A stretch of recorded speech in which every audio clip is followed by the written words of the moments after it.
Api Sejarah halaman 148, posisi paling kiri di pertengahan. Saya ambil buku ini karena referensinya paling akurat ya.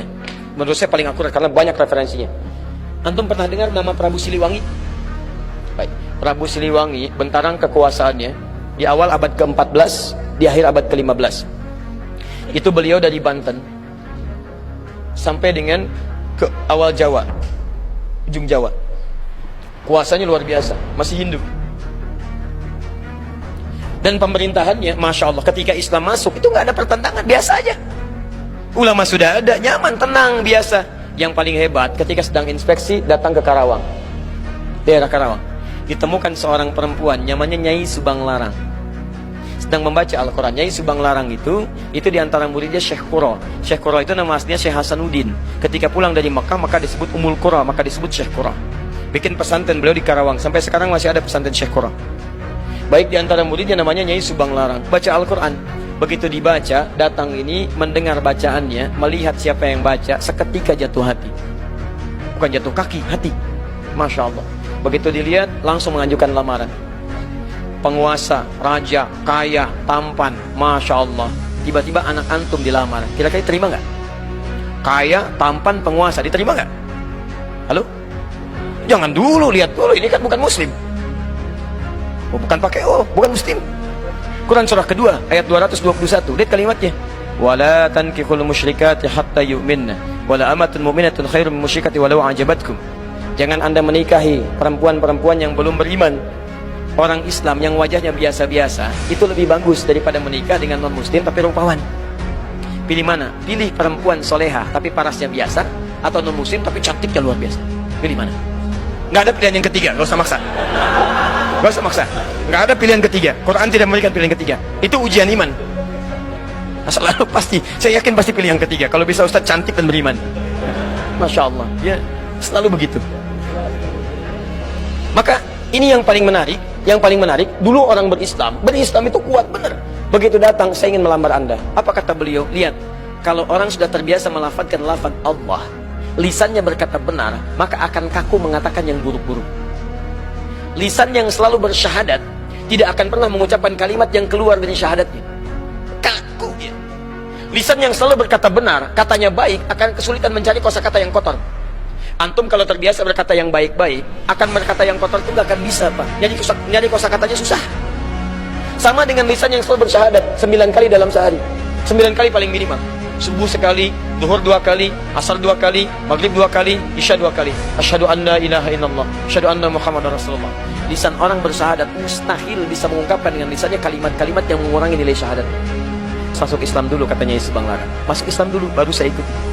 Dengan nggak ada apa-apa. Padahal di hadapannya seorang pengusaha, penguasa tampan, punya kekuasaan, tapi kalimat itu kalau sudah lekat dengan Allah nggak ada nilainya yang lain.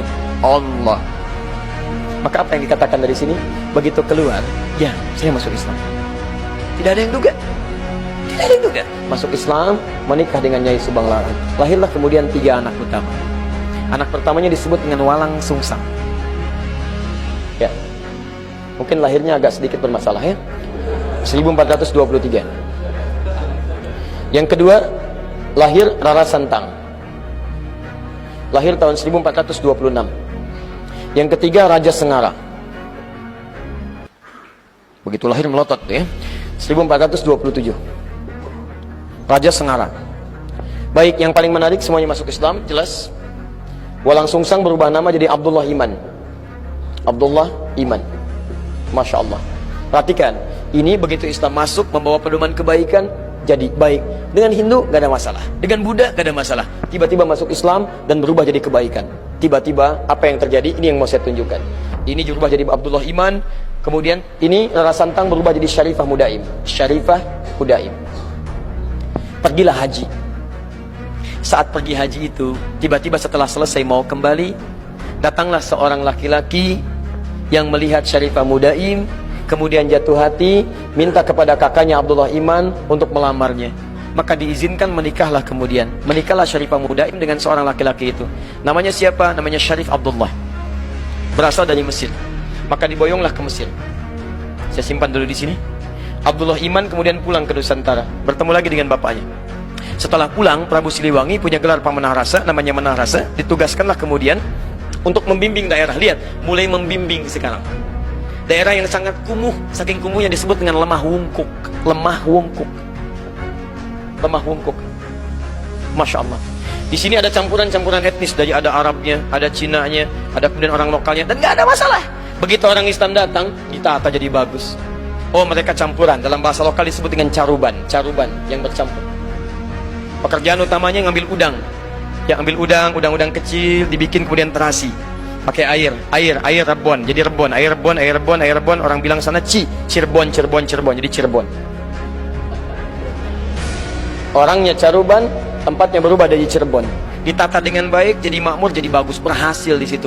Begitu nilai keislaman dilakukan, haji pulang dari sana, berubah lemah wungkuk yang kotor jadi Cirebon. Etnis yang bercampur, punya kemudian tata usaha yang baik. Caruban aslinya kemudian menyebar sampai ke wilayah Lasem. Antum kalau nanti dari Semarang belok ke Demak, Demak ke Kudus, Kudus ke Pati, Pati ke Rembang, ke Lasem. Lasem ini Masjid Agung, sekitar nggak terlalu jauh lah ya, 200 meter lah dari Masjid Agung sebelumnya. Ada sebelah kiri arah pantai namanya Caruban. Sampai sekarang Caruban. Ya, karena ada etnis di situ, termasuk Cina pertama datangnya lewat sana. Karena itu disebut dengan Caruban. Ini lemah wungkuk jadi Cirebon. Yang ini pulang ke Nusantara setelah 20 tahun, bawa anak. Anaknya bernama Syarif Hidayatullah. Maka ketika pulang kemudian diberikan wilayah di Gunung Jati, maka dikenal dengan Sunan Gunung Jati. Teman-teman sekalian, ternyata di sinilah menyebar Islam. Syarif Abdullah ini ternyata anak seorang ulama yang juga berdakwah di Nusantara. Lihat madrasah Nabi, melahirkan seseorang, datang ke Baros, menyebar. Dari Baros punya keturunan, menyebar lagi. Dakwah. Dari situ muncul kemudian peradaban, kehebatan, kemajuan. Apa yang terjadi di antara saudaranya ini? Syarif Abdullah punya anak namanya Syarif Hidayatullah, menguasai Gunung Jati. Syarif Abdullah ternyata adiknya dari seseorang yang bernama Maulana Ishaq. Maulana Ishaq itu, siapa dia? Itu adalah anaknya Ahmad Jumadil Kubra. Dari Maulana Ishaq itulah kemudian melahirkan Kiai Haji Ahmad Dahlan. Yuk saya turunkan. Kiai Haji Ahmad Dahlan nama asalnya Muhammad Darwish. Dan beliau belajar dengan saudaranya Muhammad Hasim bin Ash'ari, ya. Kemudian pertama kali belajar dengan Kiai Haji Saleh Darat di Semarang.